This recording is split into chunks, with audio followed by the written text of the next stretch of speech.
Bismillahirrahmanirrahim. Témoigner de ma relation avec Babacar, rahimahullah, c'est pas forcément un exercice facile. Et pourtant c'est un exercice qui est à la fois profond sur le plan spirituel, sur le plan intellectuel, sur le plan humain, sur le plan fraternel, sur le plan familial aussi. Parce que ce qui s'est passé entre nous n'est pas simplement l'histoire d'une rencontre entre deux cœurs, c'est l'histoire d'une rencontre entre deux âmes, entre deux êtres et puis entre deux familles. Alhamdulillah. Je pense que ce que je lui dois sur le chemin qui a été le mien, c'est de remercier Dieu de l'avoir mis sur mon chemin. La première rencontre, elle date de près de 40 ans en fait, en 1987, lorsque nous nous sommes rencontrés à Genève. Je connaissais bien le Sénégal, je ne connaissais pas Serigne Babacar, je connaissais l'engagement que je pouvais avoir avec le travail pour la solidarité, pour la justice, puisque je me rendais au Sénégal depuis des années déjà. Et puis il se trouve que à partir des années 80, je faisais des voyages humanitaires et que je faisais des projets de centres éducatifs en Afrique et que j'avais commencé avec le Bénin, à Cotonou, un centre éducatif d'urgence. Et c'est à la suite de ce premier projet qu'une femme en Suisse a entendu parler de ce projet, qui avait une double caractéristique. Elle est très très importante, cette double caractéristique, parce qu'elle est à la fois éducative et solidaire. Finalement exactement ce qu'était la vision sur le plan de la spiritualité, sur le plan de l'humanité, sur le plan de l'universalité qui était celle de Babacar bien avant qu'il me rencontre. Et on s'est rencontrés sur ce plan-là. Et lors de la première rencontre, de ce premier moment, je pense que lui comme moi, on a senti qu'il y avait quelque chose de tout à fait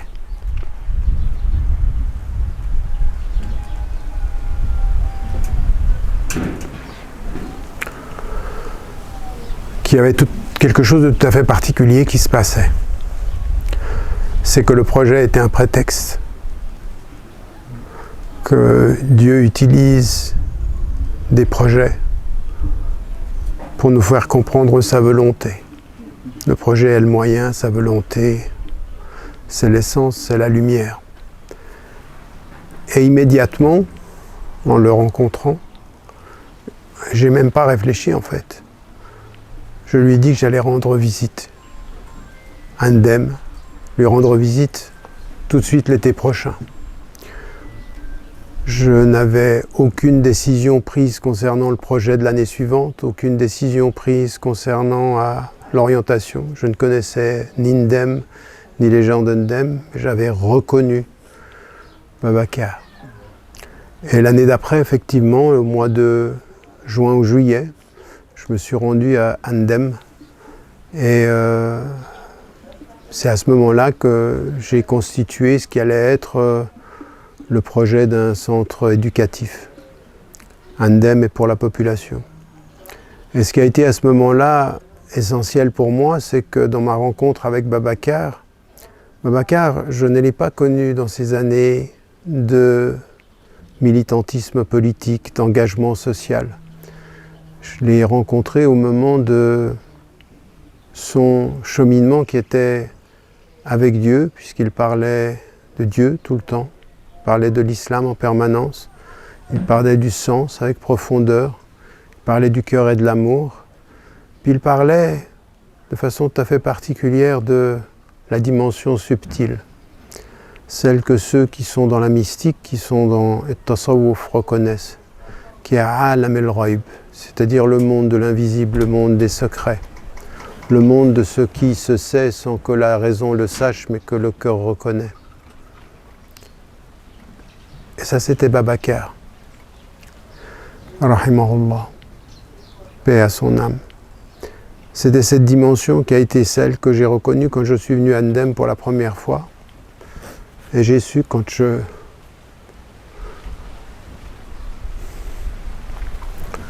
j'ai su quand c'était la première fois que c'était que la première fois, que c'était quelque chose d'autre qui se passait.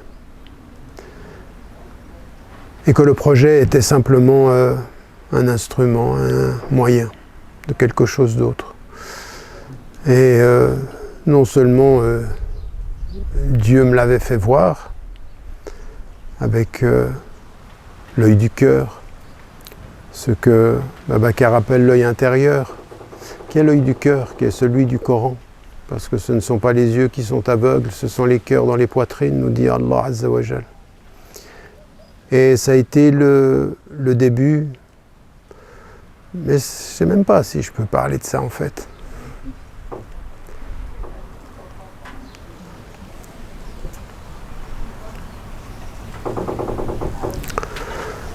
Ça a été, c'est pas le début, ça a été une reconnaissance. C'est-à-dire de voir dans quelqu'un qu'on rencontre les signes de ce que l'on sait être le sens de ce vers quoi on va.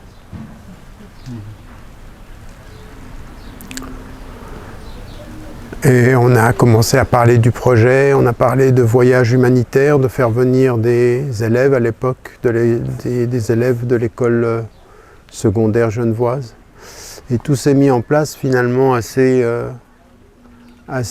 simplement, assez facilement, assez naturellement, avec la force de notre relation dans la reconnaissance et la force de l'opposition dans la malveillance.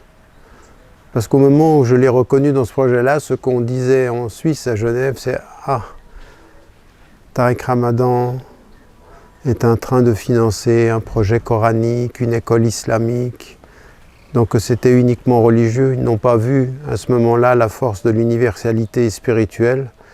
Et ils se sont attachés à toujours ce discours. Et ce qui a été important pour moi, c'est qu'il a fallu faire face à cela. Mais que Babacar, il savait tout ça. Il savait la force d'opposition qu'il y avait par rapport à la parole de vérité. Il sait que quand on dit Dieu dans la lumière, s'agite ceux qui le refusent dans l'ombre. Et on a continué, on a organisé le voyage. Et en même temps, dès le premier voyage, eh bien, son rapport qu'il a eu avec les élèves a été un rapport justement qui était celui qui était le second lien entre nous, c'est-à-dire être attaché à Dieu et ne jamais cesser d'éduquer, ne jamais cesser de transmettre. Et la particularité de Babacar, c'est depuis qu'elle a fait le choix de revenir dans son village, c'était pas d'enseigner devant une classe, parce que moi j'étais en enseignant devant une classe, lui c'était d'enseigner par l'exemple. Sur les traces du prophète, sur les traces de son cheikh, de son khalif, de ceux qu'il suivait. C'est-à-dire que l'enseignement, il n'est pas uniquement des livres que l'on lit, il est un modèle que l'on suit. Ce qui est dans le Coran exactement, il y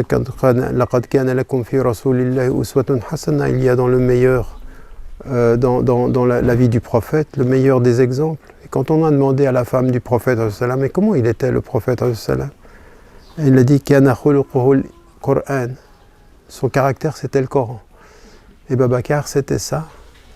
Il était silencieux quand il n'y avait pas besoin de parler. Il était méditatif quand il fallait contempler. Et il était travailleur quand il fallait travailler. Et dans les trois cas, eh bien, il donnait un exemple de ce qu'il faut être, de ce qu'il faut traduire concrètement. Le rapport au temps, il m'a appris à ne pas m'exciter quand on était en retard. Un jour ici, on était à Ndem et on avait un rendez-vous avec un ministre. Et on devait partir et le rendez-vous était dans 4 heures et c'était pratiquement sûr qu'on ne serait pas à l'heure et on est allé s'asseoir au pied du baobab. Et la voiture qui devait passer n'est jamais passée et on n'est jamais allé. C'était pas grave. Quand Dieu décide du temps, qu'importe la volonté d'un ministre. Ça aussi, je me suis toujours souvenu de ce moment-là. Ce moment où je suis au pied d'un baobab et je reçois une leçon silencieuse. Si Dieu ne veut pas, ça n'arrivera pas. Et si Dieu veut, quel que soit ce que tu veux, adviendra ce que Dieu veut.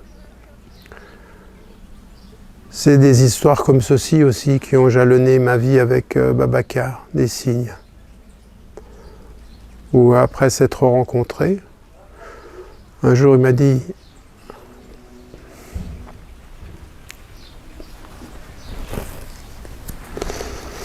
parce qu'il a senti ma tristesse, il m'a dit, Tariq, quand deux lumières se rencontrent, Dieu fait en sorte qu'elles se séparent pour qu'elles illuminent deux lieux différents.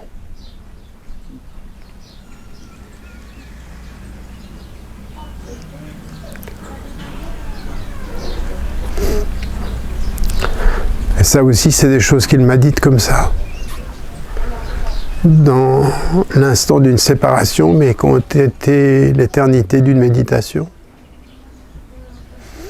Parce que Dieu, il permet aux êtres qui s'aiment de s'unir et aux êtres qui s'aiment de se séparer. Et qu'en fait, tout a un sens. L'union de notre première rencontre, comme la séparation qui est venue par la suite. Et toujours avec le lien à Dieu. Ne pas oublier Dieu. Ne pas oublier le dhikr. Et c'est dans l'atmosphère de ce que j'ai pu voir à Ndem, puis de ce que j'ai pu voir à Touba, de ce que j'ai pu voir maintenant ici, alors qu'il n'est pas là et que je viens pour la première fois dans un lieu où il n'est pas là physiquement. Mais c'est juste qu'il n'est pas là physiquement, il est là différemment.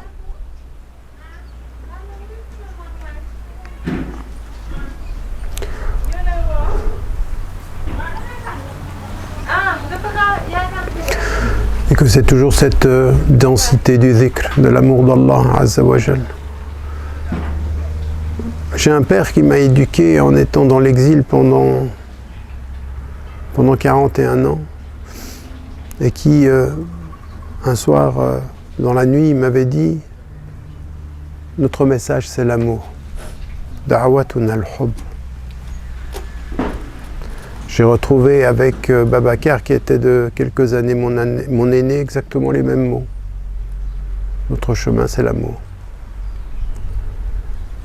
Et que la foi en Dieu, c'est une foi d'amour. Et en même temps, une voie d'éducation. Il n'y a pas d'amour qui ne s'éduque pas, il n'y a pas d'éducation qui n'est pas comme sens de l'amour. Parce que quand on s'éduque, on aime le savoir et on aime l'enseignant qui nous enseigne, on aime celui qui est notre murabbi, c'est-à-dire celui qui va nous former, et on aime apprendre davantage, et que ça c'est le secret. C'est le secret de ce que Dieu a mis depuis le départ. Dieu n'a pas simplement donné le Coran pour qu'on l'apprenne par cœur, mais pour qu'on s'éduque dans l'apprentissage. C'est pour ça que dans le Coran, on a « allama al-Qur'an », il a enseigné le Coran. Et que ça a été un élément essentiel. Et la compréhension de Babacar, qui a été celle qui était importante pour moi, c'est l'authenticité du message, c'est apprendre le Coran, c'est intégrer son sens, puis comprendre les signes dont il parle. Le rapport à la nature, le rapport au village, le rapport à la terre, le rapport à l'agriculture, le rapport au fait de faire revivre Ndem. Le fait de faire revivre Ndem, c'est un projet qui est en fait une chose qu'il faut bien qu'on comprenne à l'époque moderne. Et c'est ce que moi j'ai compris dans notre relation. C'est qu'à chacun son djihad. Et le djihad, c'est pas la guerre sainte. Le djihad, c'est pas tout ce qu'on raconte. Le djihad, c'est comment est-ce qu'on résiste au mal qui nous habite et qu'on promeut le bien que Dieu commande. C'est aussi simple que ça. Et quand Babacar il quitte l'engagement politique, le travail social, et qui revient, et qu'il veut faire revivre, redonner une âme. L'âme, elle était là, simplement la faire revivre. Ndem, puis ensuite à Mbaké Kadior. Et avec son village, c'est un vrai djihad en fait. C'est résister aux forces qui nous font penser que c'est au cœur des villes qu'on devient un homme. Puis de se rappeler que c'est proche de la terre, qu'on se souvient de ses racines, qu'on se souvient de Dieu. Et ça, il avait voulu le vivre avec authenticité. Et ça, personne ne pourra l'enlever à Babacar et à toute sa famille. Il a vécu ce qu'il a dit et il traduisait ce qu'il vivait. Et que ça, c'est ce que le prophète salam nous a enseigné. Parle moins pour ne pas dire de bêtises, et parle juste de ce que tu peux, de ce que tu fais, de ce que tu traduis avec sincérité, qui est la formule même de as-sidq. C'est pour ça que le prophète salam, il disait toujours Allahumma ja'alna min as-siddiqin. Dieu, fais en sorte qu'on soit des véridiques. Et moi, j'ai rencontré en Babacar un être de véracité spirituelle, véridique, dans la volonté de vivre ce qu'il disait, de vivre à la lumière de ce qu'il enseignait. Et ça, c'est le meilleur des modèles. Et il m'a apporté ça, dans ce témoignage. Et puis, il y a plus aussi. C'est qu'au gré des années, il a été fidèle.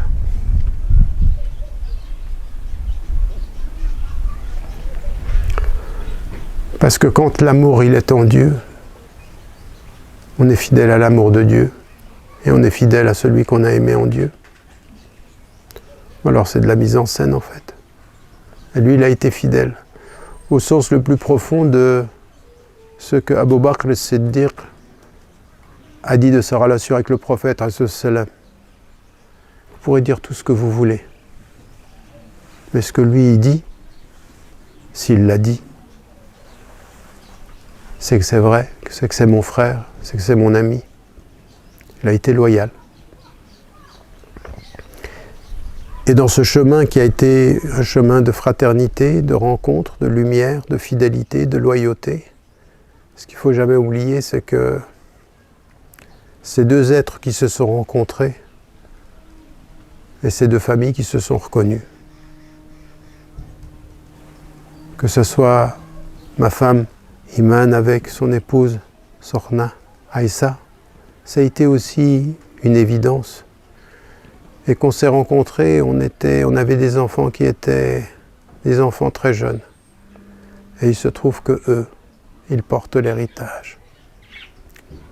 Que nos enfants reconnaissent les leurs, que les leurs reconnaissent les nôtres. Et que ça nous dépasse tout ça. Et que finalement, Babacar aujourd'hui, il est parti, paix à son âme. On ne sait pas qui sera le prochain. Peut-être que je serai le prochain.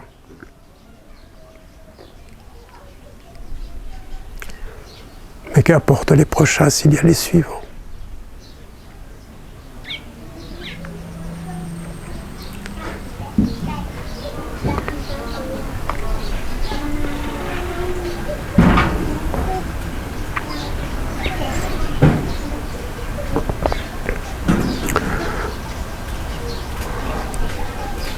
C'est que le plus important, c'est que je l'ai aimé.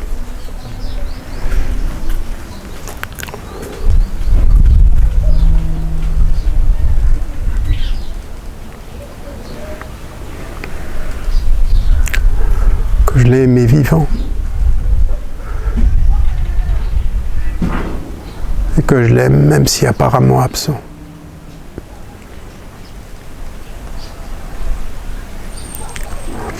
Que ce que nous dit le Coran, c'est que ceux qui meurent dans la voie de Dieu sont vivants en fait, mais que c'est juste une impression d'absence physique.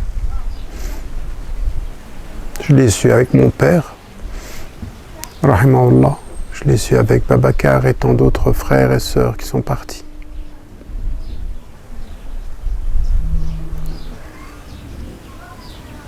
Ce qui est tout à fait réel dans toute cette histoire avec Babacar, c'est que le visible est une illusion. Ni plus ni moins. Et que Dieu est avec les patients, qui cherchent la vérité sans illusion. Paix à son âme. Et la bénédiction sur toute sa famille. Et sur la nôtre. Inch'Allah. Assalamu alaikum wa rahmatullah.